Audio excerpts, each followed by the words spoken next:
Hi guys, I've just heard from the off-grid Norseman on air that part of his roof is looking a bit shaky, like one of his roof beams has snapped or something, and he's asking if anyone's got a drill and a big screw that can turn up and help him fix it. So I've elected myself, no one else can get to him.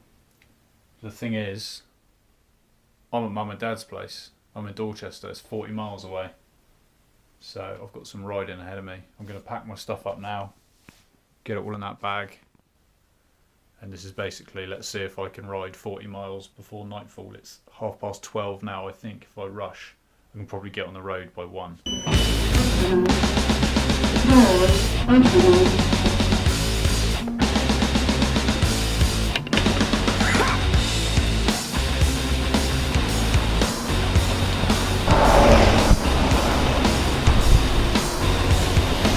Right, we're just on the edge of town now. Now obviously if I try and go flat out for 40 miles, I'm going to get about 10 miles and probably be dead. Obviously I've really got to pace myself.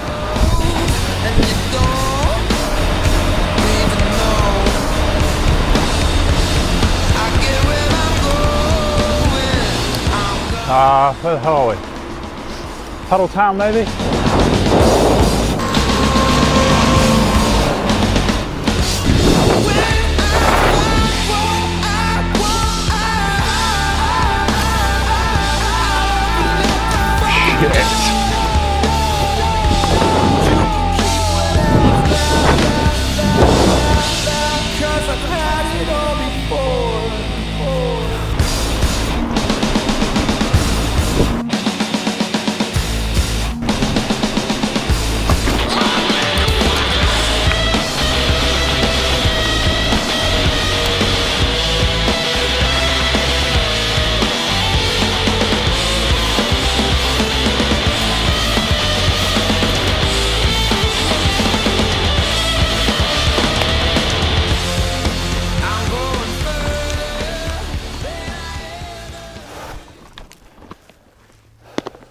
I'm leaving this thing running just to accurately gets the whole ride, including brakes.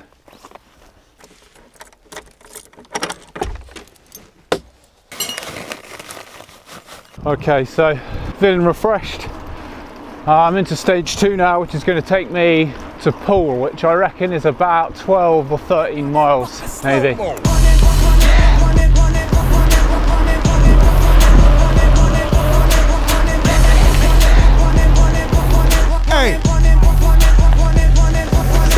Slave, you protested to get in a fucking lookbook. Little history lesson just while I'm chomping through this muddy track. This used to be the main road from Dorchester to Poole, back before they invented tarmac. If you were rich, you rode a horse. If you were poor, you walked.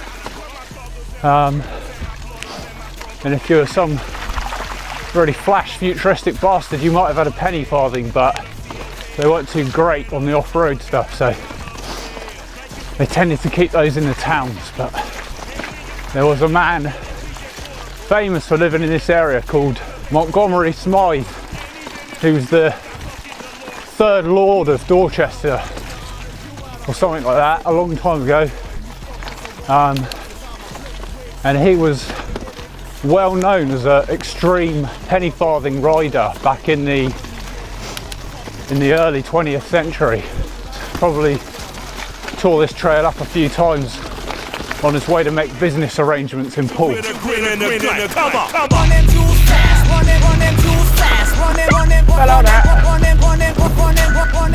32k, what's that? 18 miles, so I'm almost halfway, and I've been actually moving for an hour and 40 minutes. My moving average has been 19 kilometers an hour. It's Taylor on the cut, lifting 6 on your stitching crew. I'm miles ahead of you, you can sip my bitches brew. My battle status is burning matches from Dallas to Malibu. Check my resume, your residence is residue. Call her a skin job, and my honey dick will backflip for you. You playing God, your eye socket, she gon' rip it too. I'm in Poole now. I'm riding for 2.25 hours. Got Almost 44k on the clock, so Eclipsed by the shadows, a dark dance of the coffin. I'm a fellow with melanin, suspect of a felony. oh, come on mate, you're only young, you can do this, can't you? He hasn't even started smoking yet. I've smoked for 15 years, I was probably just starting at his age. Maybe he has started, maybe he's dealing them around the back of the bike shows at school. That's why he's got such a fantastic bike. But he can't climb hills for shit. And our caskets be the factory. Just reached my second stop of the evening. The time is 20 to 5. Me again. No, it's an unexpected trip to the New Forest. Hello there.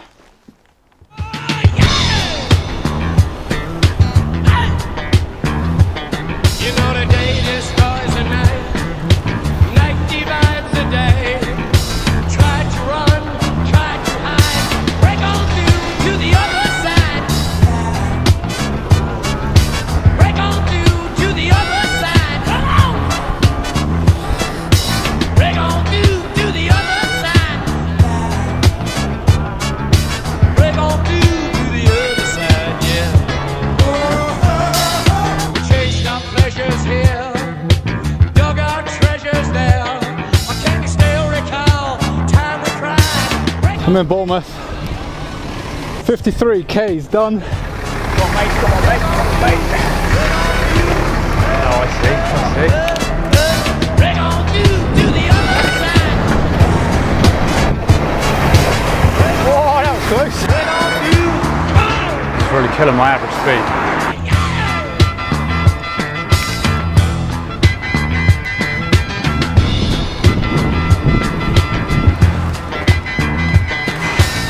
Can't see shit. Just want to make a couple of notes about my riding style. I understand it's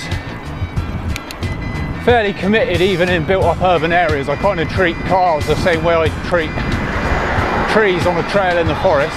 But what you've got to understand is that I was a massive Star Wars fan back in the day, and I played a lot of X-Wing Alliance, and the amount of times I flew the Millennium Falcon down that tunnel into the middle of the second Death Star and took that mother flipper out. I'm absolutely made for the job.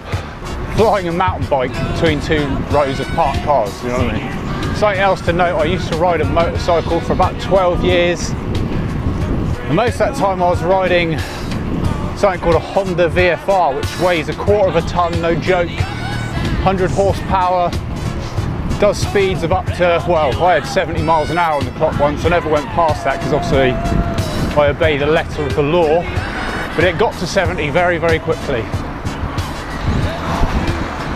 Quicker than this mountain bike I'm on now.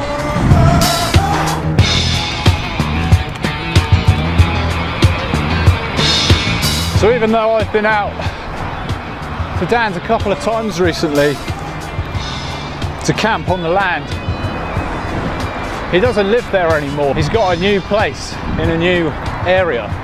I can't reveal where that area is, so I can't actually film any further than this.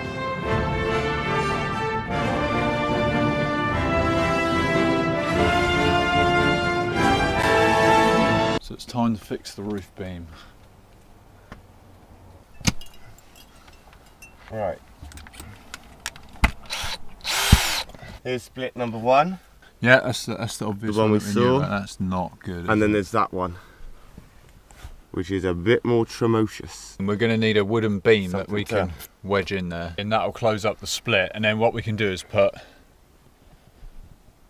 one plate there, Yep. and one plate there On the along- broken slats. Yeah, well, that one's so weak, that side. I don't know what's going to happen with that.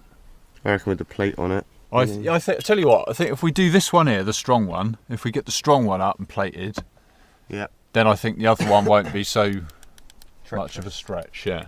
Alright. Yeah, that's ideal. Yeah, can you put your hand here and I'll help Stu lift that. Oh, okay, yeah. We need to get this up a bit more, get that in a bit more, Yeah. and then Lil wedge it in with her Yeah. foot. You know what? If I jump up in the bed, lie on my back, I was just push up. I was thinking that just then, yeah, like with your feet. Let's fucking do this because that is right up now. Can we wedge that there?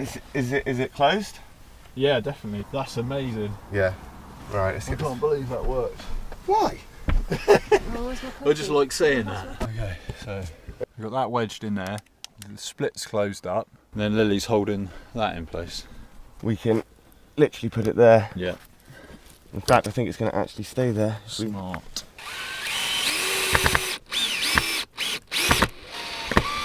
Yeah, just get them in where I can, I suppose. I'll get that one. No. It's doing something.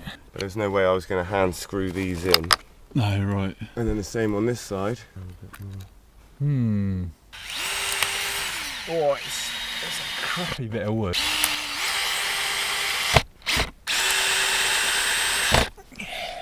We've got 2 more if you need them. Maybe. One in this side and another one on the other side. Right, in the moment of truth. I think that's what time it is now. What did it do? It fucking moved down a bit, but the split hasn't reopened, has it? Okay, this piece of wood here, you can see that's pulling away. That wasn't like that, so we need some long screws up through there. What screw have you got? Your screw will go through that. Yeah, I have got one more screw actually. Right, there we go. That's all closed up. It's kind of made it into a solid beam again, somehow. That's it, and then just cover it up and you don't have to think about it. That's it. Right, so that's it, we've got the job done. Now I'm going to brag about my riding stats. I was riding for 6 hours and I was moving for 4 hours and I was stopped for 2 hours. My moving average was 18 kilometres per hour and I did 71 kilometres. Has anyone got a phone handy? 42.984, that's how many miles I did, so 43 miles. 43 miles in 4 hours on a mountain bike with a bunch of shit on the back. I'm pretty happy with that. Job's a good one. Job's a good one, mate. Run them jewels fast, run them, fuck the slow-mo. Run them jewels fast, run them jewels fast, run them